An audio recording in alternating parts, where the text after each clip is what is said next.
Hey guys, so this is a new group of feminist ideologues that I had never heard of before, but damn am I glad I found them. The folks over at The Scene describe their channel as, quote, videos for women who get it. Or in other words, videos for blind faith feminist ideologues in a vacuum of feminism. Well, this video of theirs deals with the ever-annoying fat acceptance movement. It centers around a woman named Akira Armstrong, a large dancer who has apparently been featured in 2 Beyoncé videos, but because of her size has trouble finding work as a dancer. Because of this, she has started a beluga whale dance studio called Pretty Big Movement. The video claims that these large dancers are destroying dancer stereotypes. It shows this message while the ladies are dancing in the background.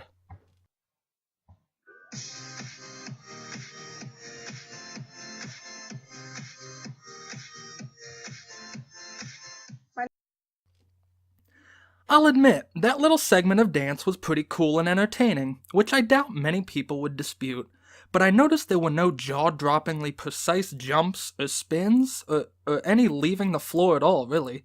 This is a professional dance studio in a major city, and their routine looked like that of a high school club. Yes, those simple movements they were doing were timed well and symmetrical, so they were visually appealing, but on a professional level, I don't know. Another thing, it was symmetrical to the eye, which seems to be a lot of dance routine appeal, but only because all of the women were large. Obviously, if she had to start this specific company, most dancers aren't that size, so of course hiring large people will be more difficult. Just the slightest deviation from a normal dancer's size will make it harder for you to be a piece of symmetry in any dance. Because your body is larger, you automatically make different shapes when doing the same dance moves. This is bad for appealing dances that rely on symmetry and precision. So yes, your dance group did a decent little performance for this video, but it helped that you were all big, and it certainly wasn't professional level amazing. Go watch The Lion King live play or some shit. That is professionally jaw-dropping. Just because you can move in rhythm doesn't mean you move at a professional level, or even as well as you could if you lost weight. The video interviews the founder as she dances in the background while she talks about her dance experience. She says her first class was African dance, which is apparent in her dancing, and that this started her passion. Bring it in front. From that moment, I knew that this is what I wanted to do. And then after that, tap dance came, and then ballet. It really came ballet. Ha! Of course you didn't like ballet, because ballet involves leaving the floor with skilled precision, which you obviously can't do. Look at this jump, for fuck's sake. Then after that, tap dance. She then discusses how she doesn't fit the stereotypical dancer's body and its disadvantages. Growing up in a dance environment, I did feel like my body was a negative.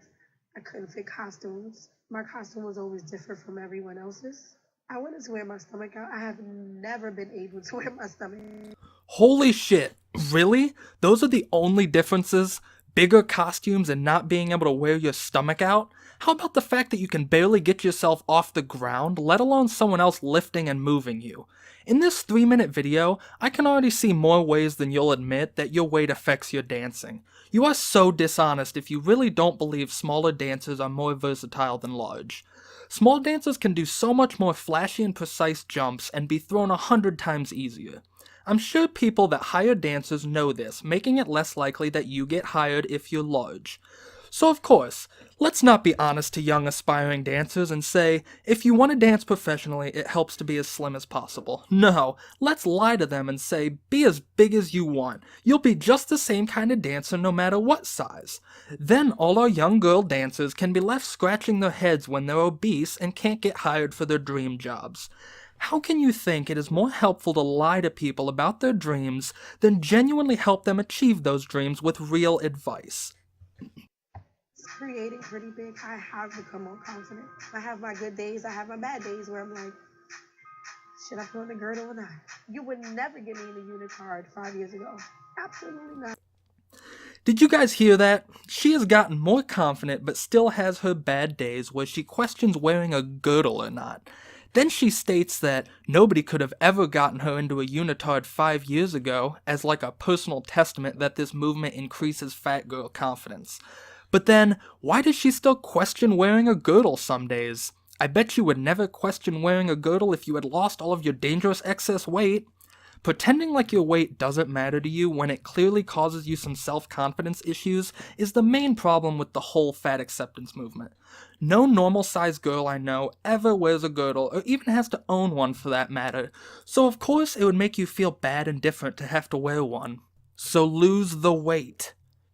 And don't lie to other aspiring dancers that the only thing your weight changes is your costume size and showing your stomach, so you can feel better about it. This is inviting them to the same trap of self-consciousness that you admit to still being snared in.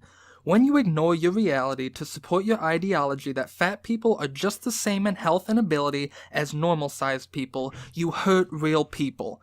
Your self-preserving first-hand account that fat is fine can convince real ignorant people to follow in your footsteps and become not as happy or capable as they could be. Your lies can cause real damage to real lives. Video link in description. Then after that, tap dance.